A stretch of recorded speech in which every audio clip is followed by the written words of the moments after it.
প্রথম কর্মসূচি হচ্ছে 21শে জুলাই।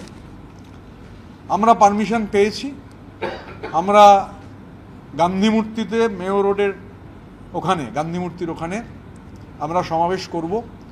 আমরা সোমবার দিন সংবাদ মাধ্যমকে জানিয়ে দেবো আমরা ওখানে গিয়ে এবার জায়গা, ডেকোরেটর, এই সমস্ত বিষয়গুলো। তো স্বাভাবিকভাবে এখন প্রথম কর্মসূচি হচ্ছে 21শে জুলাই। এবং দুটো ব্যাপারে আমাদের আজকে জেলা কমিটি, যেহেতু জেলা সভাপতিদের নাম ঘোষণা হয়েছে, এরপরে জেলা কমিটিগুলো ঘোষণা হবে। রাজ্যের সভাপতি আছেন, অল ইন্ডিয়া চেয়ারপারসন আছেন। প্রাথমিকভাবে আমরা আলাপ আলোচনা করব যে ফাংশনিংয়ের অভিমুখগুলো কী হবে এবং পলিটিক্যাল অভিমুখ, দুটো, তিনটে, চারটে এজেন্ডা যেগুলো নিয়ে আমরা রাস্তা হিট করব, সেটা আমরা মিডিয়াকে ডেকে আবার জানিয়ে দেবো। যেহেতু রাজ্য কমিটির মিটিং এখনও হয়নি, তো আমরা হয়তো অনেকেই জানি, আমাদের একটা আইডিয়া আছে যে আমরা কি করতে চাই, কিন্তু মিটিং না হওয়া পর্যন্ত, জেলা সভাপতির দিনে রাজ্য সভাপতি মিটিং না করা পর্যন্ত এটা বলার আমার কোনো সুযোগ নেই। দেখুন দর্শক, এইভাবে বাংলার রাজনীতিতে এক নতুন অধ্যায়ের সূচনা করে দিলেন ঋতব্রত ব্যানার্জি। নির্বাচন কমিশনের দরজায় আইনি লড়াই যখন একদিকে চলছে, ঠিক তখনই জমি শক্ত করতে মাঠে নেমে পড়ল ঋতব্রত শিবির। আর ড্রয়িং রুমে পলিটিক্স নয়, সরাসরি সংগঠন দখল করার মাশাস্ত্র। সর্বভারতীয় তৃণমূল কংগ্রেস এখন চরম ডামাডোলে। দল কার নিয়ন্ত্রণে থাকবে, মমতা ব্যানার্জি নাকি বিদ্রোহী নেতা তথা বিধানসভার বিরোধী দলনেতা ঋতব্রত ব্যানার্জি? এই নিয়ে যখন নির্বাচন কমিশনের দুই তরফেই নিজেদের আইনি নথি জমা দিয়েছেন এবং টান টান উত্তেজনা চলছে রাজনৈতিক মহলে, ঠিক তখনই শনিবার দুপুরে তপসিয়া একটি হোটেলে এক হাই ভোল্টেজ বৈঠকের আয়োজন করা হয়েছিল ঋতব্রত শিবিরের পক্ষ থেকে। আর সেই বৈঠক থেকে উঠে এলো এক বিস্ফোরক তালিকা। এবার সংগঠন গুছিয়ে নেওয়া কাজে পুরোপুরি কোমর বেঁধে নেমে পড়ল তারা। শনিবার সেই বৈঠকে চূড়ান্ত হয়ে গেল দলের নতুন জেলা সভাপতি ও মুখপাত্রদের নাম, যা বর্তমান রাজনৈতিক প্রেক্ষাপটে অত্যন্ত তাৎপর্যপূর্ণ। কিন্তু কারা ছিলেন এই বৈঠকে? এদিনের এই বৈঠকে হাজির হতে দেখা গেছে তৃণমূলের একসময়ের বহু চেনা এবং পুরনো মুখে। শান্তনু সেন, অশোক রুদ্র,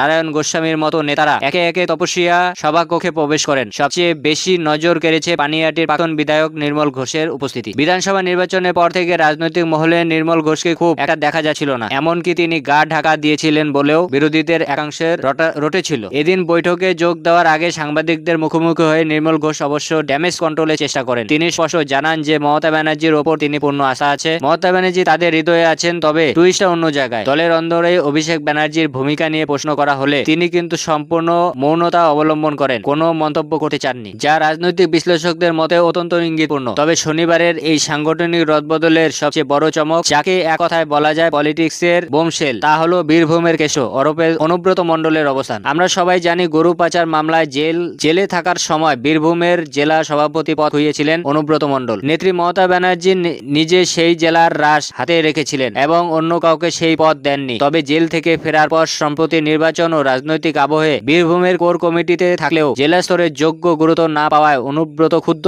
ছিলেন বলে তার ঘনিষ্ঠ সূত্রে খবর। তবে ভেতরে খবর কি জানেন? শুক্রবার বিধানসভায় ঋতব্রত শিবিরের সঙ্গে এক বিধায়কের মাধ্যমে ফোনে অনুব্রতর চূড়ান্ত বোঝাপড়া সম্পন্ন হয়। আর শনিবার সশরীরে উপস্থিত না থাকলেও ঋতব্রত পন্থীর আসল তৃণমূলের বীরভূম জেলার সভাপতি গুরুদায়িত্ব ফিরিয়ে দেওয়া হলো এই অনুব্রত মণ্ডলকেই। শুধু কেশো নন, তার পাশাপাশি বীরভূমের পরিচিত মুখ অভিজিৎ সিং ওরফে রানা সিংহ এই নতুন জাতীয় কর্মসমিতিতে জায়গা করে নিয়েছেন। তবে ফিরহাদ হাকিম, অরূপ রায়, চন্দ্রিমা ভট্টাচার্যের পর অনুব্রতের মতো হেভিওয়েট নেতারা এই শিবিরে বদল বীরভূমের রাজনৈতিক সমীকরণকে যে পুরোপুরি ওলটপালট করে দেবে তা নিয়ে কোনো সন্দেহ নেই। তবে আসুন এক নজরে দেখে নেওয়া যাক ঋতব্রত শিবিরের ঘোষিত অন্যান্য জেলা সভাপতিদের তালিকা। শ্রী বিনোদ মিঞ্জ, জলপাইগুড়ি শ্রীমতী মহুয়া গোপ, দার্জিলিং শ্রী রঞ্জন সরকার, উত্তর Dinajpur Shri Sandip Biswas, Dakshin Dinajpur Shri Anisur Rahman, Malda Shri Prasun Banerjee former IPS, Jangipur Shri Imani Biswas, Murshidabad Shri Apurba Sarkar David, Krishnanagar Shri Jeber Sheikh, Ranaghat Shri Debashis Ganguly, Basirhat Shri Burhanul Mokaddim Liton, Jadavpur Diamond Harbour Shri Subhashis Das, Sundarban Shri Ganesh Mondal, South Calcutta Shri Debashis Kumar, North Calcutta Shri Sandipan Saha, Howrah Urban Shri Srishtidhar Ghosh, Howrah Rural Shri Arunabha Sen Raja, Hooghly Serampore Shri সন্তোষ সিং পাপ্পু, আরামবাগ শ্রী উত্তম কুণ্ডু, মেদিনীপুর পশ্চিম শ্রী প্রদীপ সরকার, ঘাটাল শ্রী সঞ্জয় পান, বাঁকুড়া শ্রী রথিন ব্যানার্জি, পুরুলিয়া শ্রী উজ্জ্বল কুমার, পূর্ব বর্ধমান শ্রী রবীন্দ্রনাথ চ্যাটার্জি, पश्चिम बर्धमान श्री नरेंद्रनाथ चक्रवर्ती एंड बीरभूम श्री अनुब्रत मंडल। ये छोड़ के भी स्पोक्स पर्सन का निर्णय हुआ है। तो चीफ स्पोक्स पर्सन के तहत श्री प्रसून बंदोपाध्याय अपनी जिम्मेवारी निभाएंगे।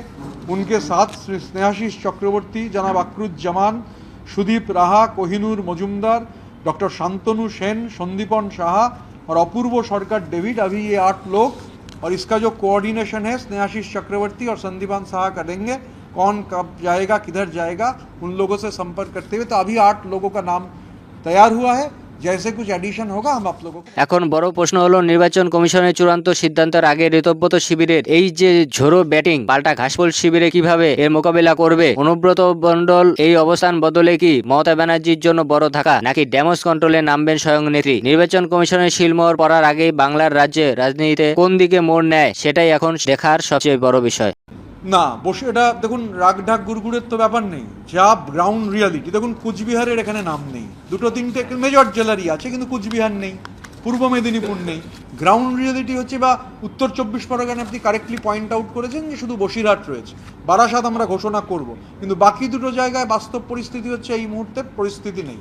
তো যেটা গ্রাউন্ড রিয়ালিটি, যদি এমন ঘোষণা করব না, এই তালিকায় এমন অনেক নাম আছে যে এর আগে ঘোষণা হয়েছিল, তারা পরের দিন বা সেদিন সন্ধ্যেবেলাতেই পদত্যাগ করেছিলেন। সুতরাং আলাপ আলোচনার ভিত্তিতে যেটা গ্রাউন্ড রিয়ালিটি, যেমন কুচবিহারের ক্ষেত্রে আমরা রবীন্দ্রনাথ ঘোষের সঙ্গে আলোচনার ভিত্তিতেই ঠিক করব। আমাদের আলোচনাটা কমপ্লিট হয়নি। যিনি দায়িত্ব নেবেন তিনি এই কঠিন পরিস্থিতিতে দায়িত্ব নিতে প্রস্তুত কিনা, পারবেন কিনা, সবটাই যা দায়িত্ব দেওয়া হয়েছে এটা আলাপ আলোচনা করে দেওয়া হয়েছে। সুতরাং ওই যে বললাম, there is no place for individualism, only collective. সেই কালেকটিভের ভিত্তিতে সিদ্ধান্ত হয়েছে, বাকিটাও কালেকটিভের ভিত্তিতে সিদ্ধান্ত নিয়ে আমরা জানিয়ে